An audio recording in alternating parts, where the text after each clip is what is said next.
Hey guys, I'm currently getting ready to go out, but I thought whilst I get ready I might as well, I had a few pointers, a few ideas to talk about. So that's what I'm gonna do about uni and things that they don't kind of tell you about uni. As a first year uni dropout right now, as exams are coming to an end, I'm gonna talk about the things that people don't tell you. Don't mind the music in the background also. I can't get ready without music, like I have to. I put on, I don't know how to pronounce, chaperone, I don't know.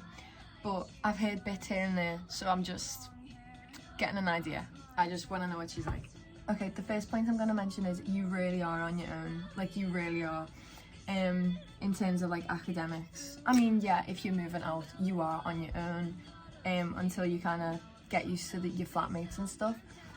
However, in terms of like learning things and revision, you are on your own. There is no like past papers you can just go and look up online. There's no exam boards. Like, you've got to do all this revision yourself and figure it all out yourself, really. In my case, I went to like a Russell group. It was a big uni, so it's difficult to get advice from your lecturer or help from your lecturer when it's lecture halls of, in my experience, like 400 plus people, which is insane. But it's all in your hands. Like, you've got to have that ambition, and I didn't. That's why I'm in the position I'm in right now. I did not have that ambition to learn by myself, so that's why I'm a little dropout, a little uni dropout.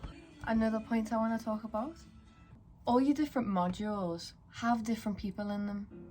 In my case anyway, I did business management, so within my classes there was marketing, there was some kind of maths people in my economics.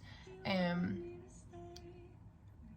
can't think of any more, but point is, there's a lot of different people, and you're not going to have these people in every single one of your modules. So if you kind of make friends, they might not be in all of your modules. That I don't know why I had the impression that uni was so different. I feel like I got no information on it. Like, I just kind of rocked up because I was like, more education please, let's go. I don't want to go to adult life yet. So that's why I found it hard, the jump between college and university, or sixth form university, you know, just that transition I didn't expect. Side note, I don't know what I'm gonna do for my makeup. I'm going out for my friend's birthday. It's his birthday today. Happy birthday. And we're going for a meal, then we're going like out. Yeah, and I just don't know what to do. It's my eyes. I don't know what to do with my eyes. I've done like the rest of my face.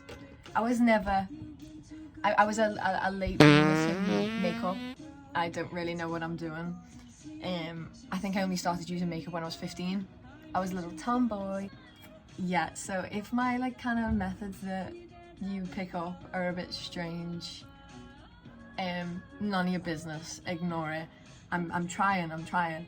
Okay, yeah, I've kind of combined these points into two, in the fact that I still feel like a child in university, and the lecturers actually resemble teachers I've had in my past life, like through secondary school and college, which I didn't expect. I don't know, I just thought they were going to be more different, but you know, in some of my lectures people were getting shouted at in the way that a teacher would, and I just did not expect that, because I was like, you know, there's some people in this lecture hall that are like, they could be in their 30s plus, you know, they'll tell you off as well, like for like things being late. I mean, in the same way a boss would in a job, you know, but I don't know, I just still kind of feel like a child. I don't know if that's a personal issue or a uni issue, but I thought I was going to feel a lot more independent and like grown up in my studies, but I just didn't.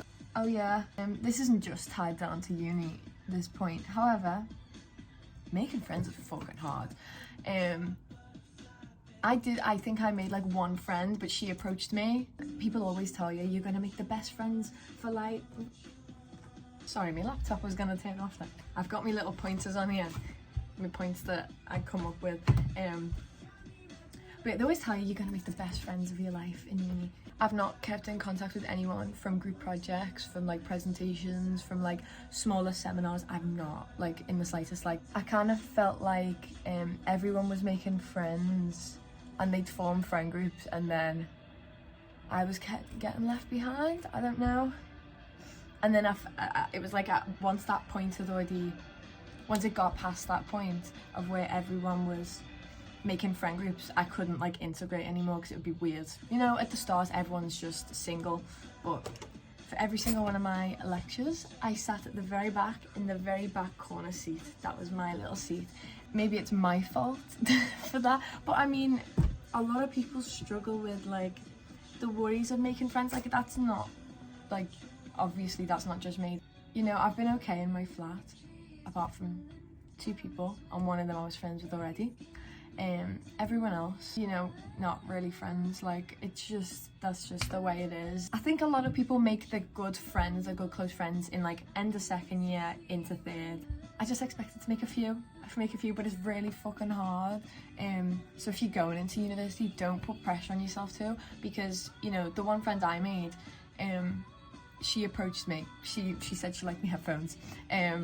And then I kind of keep up with her now and then. I always think I'm like alright at making friends. Like, I don't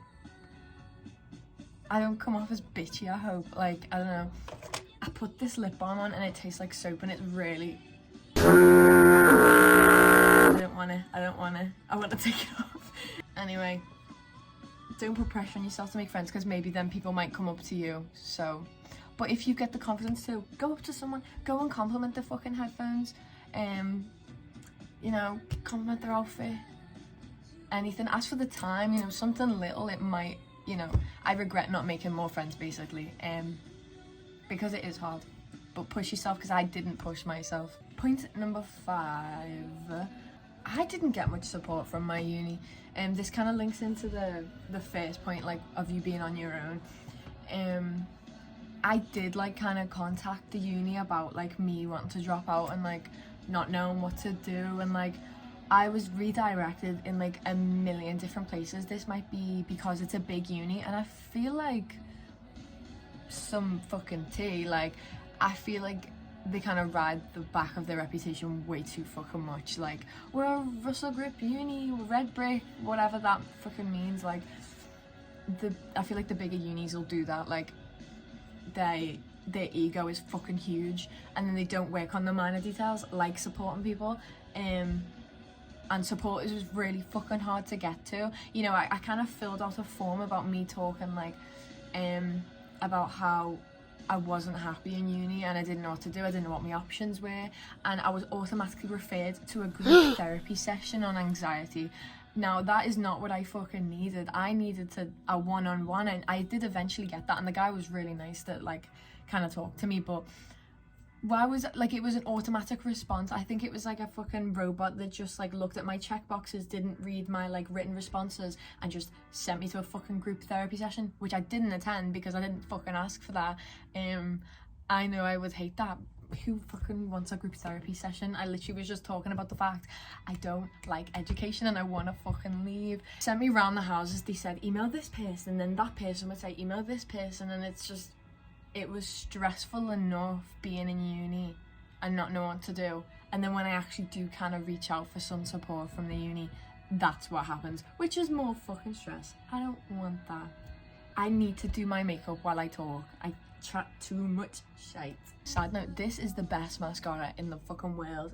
Benefit 1, so good.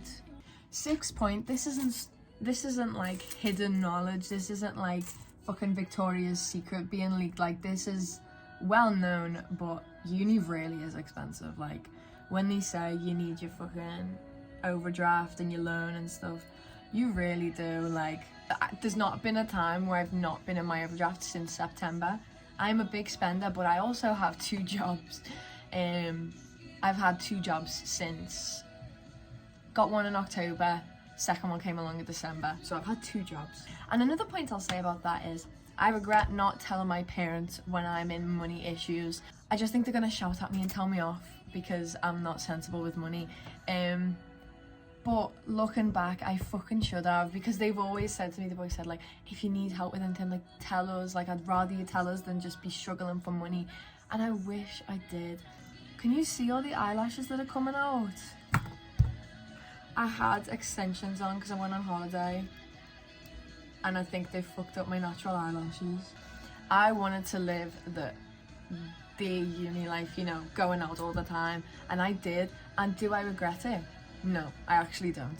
And that's why I'm saying uni's expensive. It's not as expensive if you stay in, but you want to go out. When else do you get the opportunities to do this? You don't see 30-year-olds going out on a Thursday night. The only kind of chance in your life where you've got to do this is right now, like when you're in uni. Some of my best memories have been in uni. I also made some of my worst memories here, but I made some of my best memories here. It's about having a balance, a good mix. And to last point, you're gonna meet a lot of different people. You may have to learn tolerance through this. You know, through group projects and stuff, you are gonna meet a lot of different backgrounds. I feel so out of place, like a lot of these people don't even go into their overdrafts, and just because you do and they don't, that's fine. That's fine, that's just how they've grown up. And that's what I'm saying about tolerance. You've got to just kind of tolerate it. Some people love to vocalise their wealth. I've had comments made to me about my money. If it's flatmate, you've got to tolerate it. And I have one last point to make, and it's probably one of the most important points I would like to make. It is okay to drop out. It really, really, really is. Maybe you might want to restart next year on the same or a different course. You might want to change university. You might want to do an apprenticeship, which I'm looking at doing. But there is other options. Like, you don't have to be in university. Like, just because college and parents and everything tell you, and initial reactions might not be like the reaction that you want from like parents and family and stuff. A lot of my family don't know I'm dropping out. Only like the closer circle, yeah. It is a privilege to go to university, but it doesn't mean you have to take it.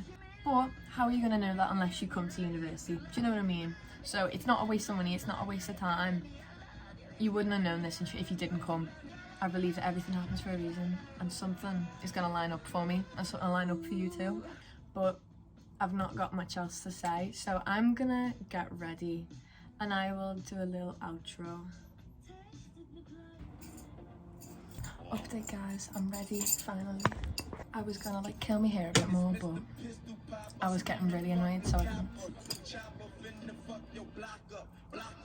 Thanks. I hope you took on these kind of, not tips, but like advice, guidance,